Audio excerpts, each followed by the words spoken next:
નમસ્કાર, દમદાર ન્યૂઝમાં આપનું સ્વાગત છે. હું છું પ્રવીણ કુમાર. તારીખ 26/6/2025 રોજ તાપી જિલ્લાના કુકરમુંડા ખાતે એક આદિવાસી સમાજના યુવાનને કુકરમુંડા પોલીસ મથકના કમ્પાઉન્ડમાં જમાદાર તેને નગ્ન કરી અને ઢોર માર મારે છે. તે ઘટનાને લઈને સમગ્ર આદિવાસી સમાજમાં તેના ઘેરા પ્રત્યાઘાતો પડ્યા હતા. આ ઘટનાને લઈને આદિવાસી સમાજ પોલીસ મથકે એકત્રિત થયો હતો અને આ જમાદાર વિરુદ્ધ એટ્રોસિટી ની ફરિયાદ તથા તેને સસ્પેન્ડ કરવાની પણ માંગણી ઉચ્ચારી. આ ઘટનાને લઈને આજે તારીખ 30/6/2025 રોજ કુકરમુંડા ખાતે ફરી આદિવાસી સમાજના સામાજિક આગેવાનો એકત્રિત થયા હતા. આજે કુકરમુંડા ખાતે વાંસદા તાલુકાના ધારાસભ્ય અનંતભાઈ પટેલ, સોનગઢ તાલુકા પંચાયતના માજી પ્રમુખ યુસુફભાઈ ગામિત, નિઝરના માજી ધારાસભ્ય સુનિલભાઈ ગામિત સહિત સુમુલ ડેરીના ડાયરેક્ટર સિદ્ધાર્થ ચૌધરી સહિત ધરમપુર તાલુકાના સામાજિક કાર્યકર્તા કલ્પેશભાઈ પટેલ સહિત ખૂબ જ મોટી સંખ્યામાં આદિવાસી સમાજના લોકો આજે એકત્રિત થયા હતા અને ભોગ બનનાર જે યુવાન છે પવનકુમારને આજે વિશ્વનું સૌથી સુંદર બાબા સાહેબ આંબેડકરે લખેલું બંધારણનું પુસ્તક આપી તેનું સન્માન કરવામાં આવ્યું હતું. સાથે સાથે આજે આ જમાદાર વિરુદ્ધ એટ્રોસિટીની ફરિયાદ પણ નોંધાઈ હતી. વાંસદા તાલુકાના ધારાસભ્ય અનંતભાઈ પટેલ પોતાની આક્રમક શૈલીમાં જે સભા છે અને જનમેદનીને સંબોધિત હતી. લડેંગે જીતેંગે ઓર લડેંગે ઓર જીતેંગે સહિત તેણે આ જનમેદનીને સંબોધી હતી. શું કહી રહ્યા છે અનંતભાઈ પટેલ તે પણ આપણે સાંભળીએ.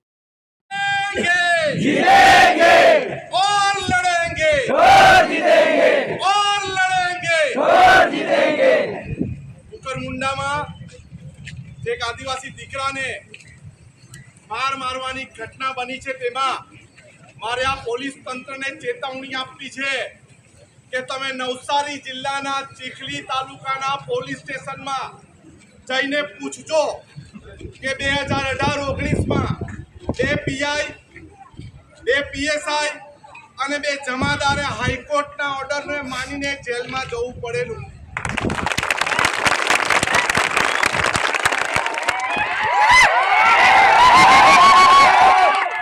જે ડીએમ ડીવાયએસપીએમ કીધું હોય કે દીકરાએ રવિએ જાતે કપડા કાઢ્યા.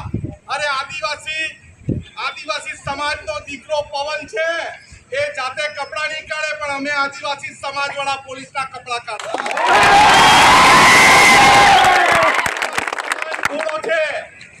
આદિવાસી સમાજ અશિક્ષિત છે.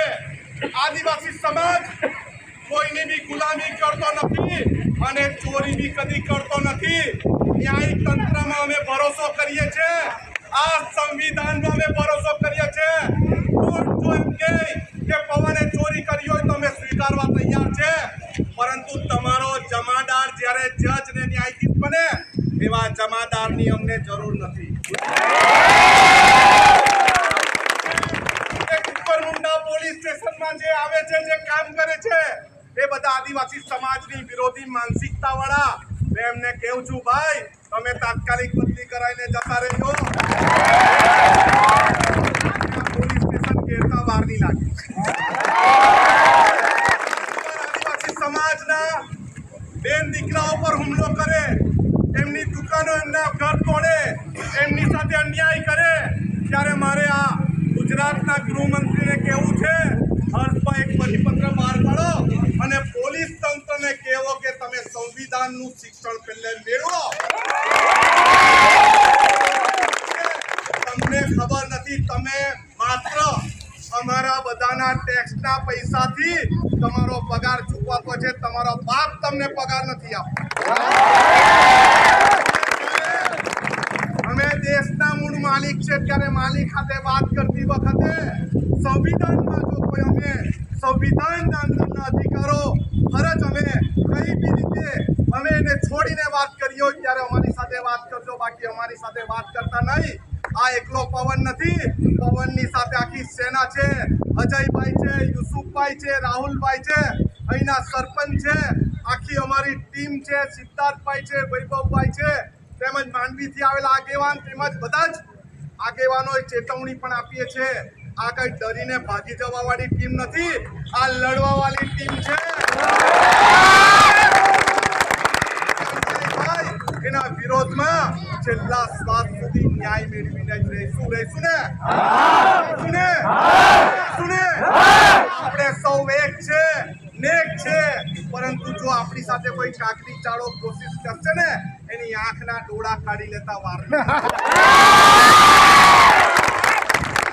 જમાલો સમજતો હોય, કોઈ જો એને દુર્બળ સમજતો હોય એ કાન ખોલીને સાંભળી લે. તારામાં તાકાત હોય તો અમને રોકી બતાવજે. આવા અમારા દીકરાને માર મારતા પહેલા તમારે 1000 વાર વિચારવું પડશે, નહીં તો તમારે પણ જેલના સળિયાની પાછળ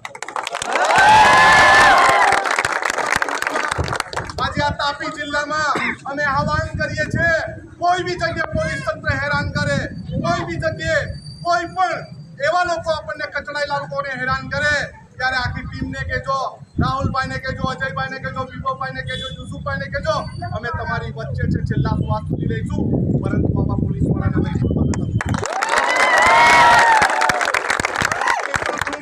કહીએ છીએ. અમે આ દેશના મૂળ માલિક છે. અમે તમને દાન પકવીને ડાંગર પકડીને ખવડાવીએ છીએ. અમે પશુપાલન કરીને દૂધ કાઢીને તમારી ચા હવારમાં મળે એવું અમે કરીએ છીએ. એટલે અમને માન સન્માન આપીને જોજો. અરે જરાક પણ અમને માન સન્માન આપ્યા વગર તમે અમારી સાથે વાત કરશો, અમે કોઈને છોડવાના નથી. સાથે રહેવાનું છે. પક્ષ પાર્ટી આજે છે, કાલે નથી, પરંતુ આદિવાસી સમાજ આજીવન છે, આપણે છે, સૌ છે. અને આદિવાસી સમાજ હંમેશા બંધારણને માનનારો આવેલો છે. આદિવાસી સમાજ મોડો છે, આદિવાસી સમાજ અશિક્ષિત છે, પરંતુ આદિવાસી સમાજની એકતા સર્વોપરી છે. અને અમે બધા સૌ સાથે છે. જ્યારે કંઈ થશે, અમે એને આવતા 2 કલાક થાય છે, વધુ સમય ન થતો, અમે તમારા વચ્ચે આવીને સહકાર આપ્યો છે, પરંતુ આ માત્ર અડધી જીત છે. જ્યાં સુધી એટ્રોસિટી એક્ટ મુજબ એ આરોપીને જેલના સળિયા પાછળ નહીં મૂકે ત્યાં સુધી આપણે સૌએ પવનની સાથે રહેવાનું છે. જ્યારે પણ એને જવાબ લેવા બોલાવે ત્યારે આપણે સૌએ એની સાથે જવાનું છે પોલીસ સ્ટેશનમાં. અને જ્યાં સુધી પેલાને પકડીને જેલમાં ન પકડે, કોર્ટના દરવાજા સુધી નહીં મૂકે ત્યાં સુધી આપણું આંદોલન ચાલુ રહે. જય આદિવાસી, જય. તો આ હતા આનંદભાઈ પટેલ. તેણે કીધું કે પદ સત્તાથી અલગ થઈને જ્યારે પણ આપણા આદિવાસી સમાજના કોઈ પણ માણસને, કોઈ પણ યુવાન કે કોઈ પણ સભ્યને ક્યારેય પણ કોઈ પણ અત્યાચાર થશે ત્યારે આપણે પોતાની પાર્ટી કે પોતાના પદ સત્તા અને બાજુએ મૂકી અને આદિવાસી સમાજના પડખે ઉપરથી એકત્રિત થઈ અને એના પડખે ઊભું રહેવું પડશે, એવો મેસેજ તેઓએ આજે આપ્યો હતો. આ જ પ્રકારના અહેવાલો અને સમાચારો સાથે દમદાર ન્યૂઝ સાથે જોડાયેલા રહેશો. નમસ્કાર.